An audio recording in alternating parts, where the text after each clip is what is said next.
We are around 5,000 distinct indigenous peoples from all over the world. We nourish the forest, deserts, rivers, and fields that form part of our culture.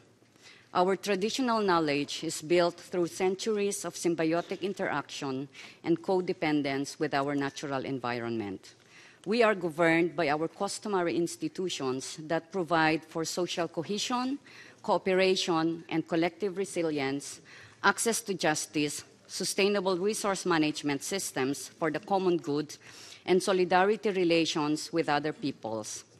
We are self-governing peoples and rights holders, and our institutions uphold sustainable development as part of our well-being. Why then are we being evicted to give way to hydropower dams, to monoplantations and extractive industries? These destroy our lands, villages, livelihoods, sacred sites, our customary institutions, and our well-being.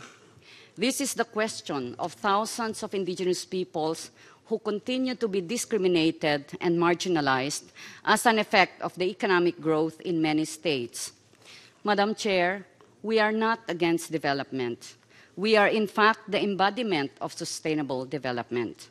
But we are threatened by development targets, such as those on energy and climate change solutions, if our human rights are not protected.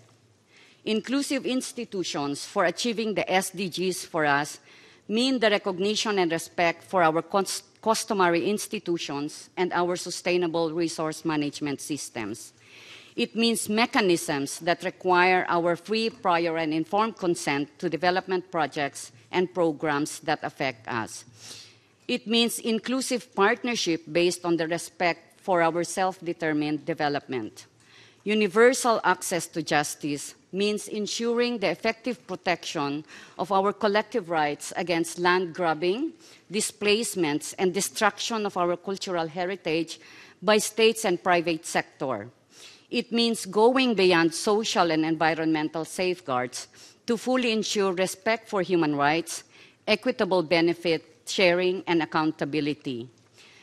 The MDG goals did not overcome discrimination against indigenous peoples. If we should not again be left behind, we need concrete actions.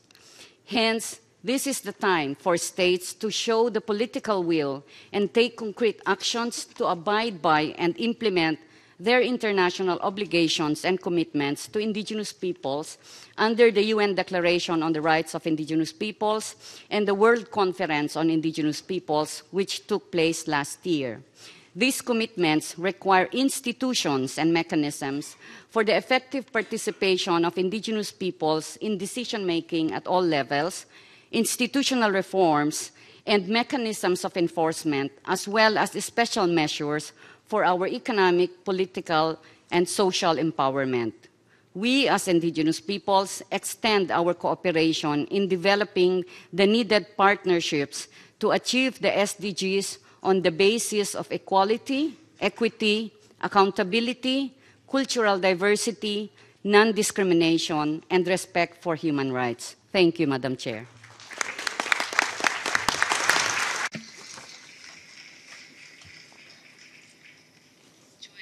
Thank you, Ms. Joan Carling from Indigenous Peoples Pact.